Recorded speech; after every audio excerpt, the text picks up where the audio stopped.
Jai Sai Ram, Sri Sai Satcharitra, Chapter 20, Part 1.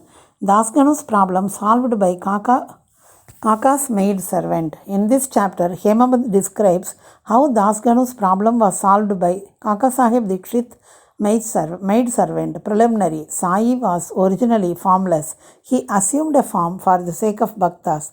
With the help of the actress Maya, he played the part of the actor in the big drama of the universe. Let us remember and visualize Sri Sai.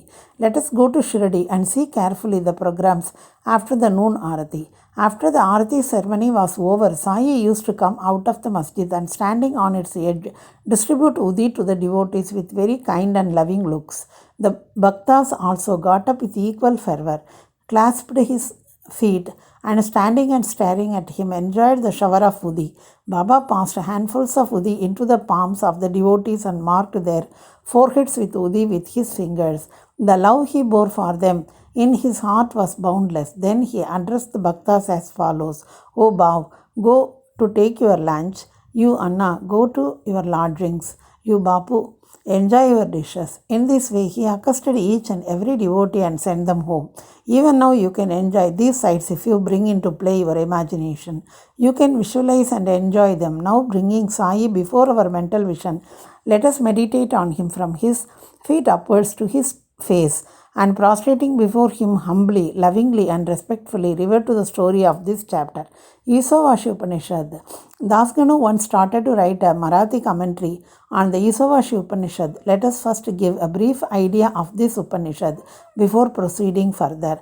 It's called the Mantropanishad as it is embodied in the mantras and Vedic Samhita. It constitutes the last or 40th chapter of the Vajasaneya Samhita, Yajurveda, and it is therefore called Vajasaneya Samhitopanishad. Being embodied in Vedic Samhitas, this is regarded as superior to all other Upanishads, which occur in the Brahmanas and Aranyakas, explanatory treatises on mantras and rituals. Not only these other Upanishads are considered to be commentaries on the truth mentioned briefly in the Isavasi Upanishad. For instance, the biggest of the Upanishad, the Brihadaranyaka Upanishad, is considered to be by Pandit Satvalekar to be the running commentary on Ishavasi Upanishad. Professor R.D. Ranade says the Ishopanishad is quite a small Upanishad, and yet it contains many hints which show an extraordinarily piercing insight. Within the short campus of 18 verses, it gives a valuable mystical description of the Atman, a description of the ideal sage who stands unruffled in the minds of temptations and sorrows, and adumberation of the doctrine of Karma Yoga as later formulated, and finally a reconciliation of the claims of knowledge and works. The most valuable idea that lies at the root of the Upanishad is that of a logical synthesis between the two opposites of knowledge and work, which are both required according to the Upanishad to be annulled in higher synthesis. In another place, he says that the poetry of the Ishopanishad is a commixture of moral, mystical, and metaphysical.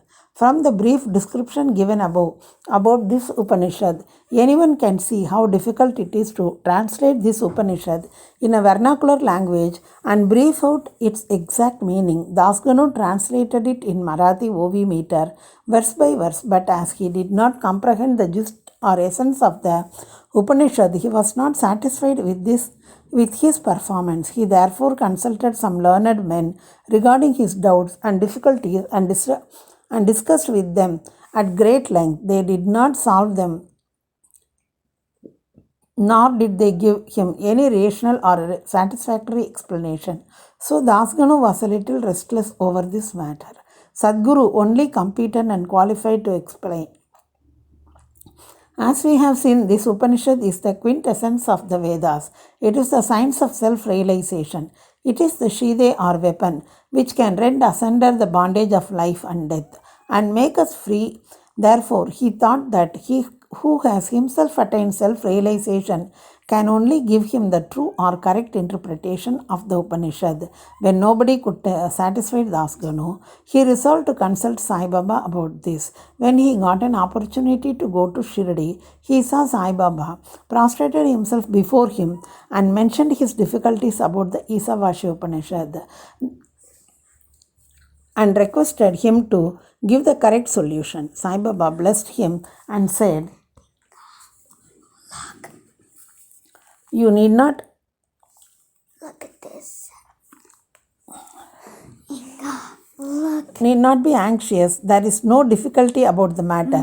The maid servant of Kaka will solve your doubts at Vile Parle on your way home." The people who were present then and heard this thought that Baba was joking and said, "How could an illiterate maid servant solve the difficulty of this nature?"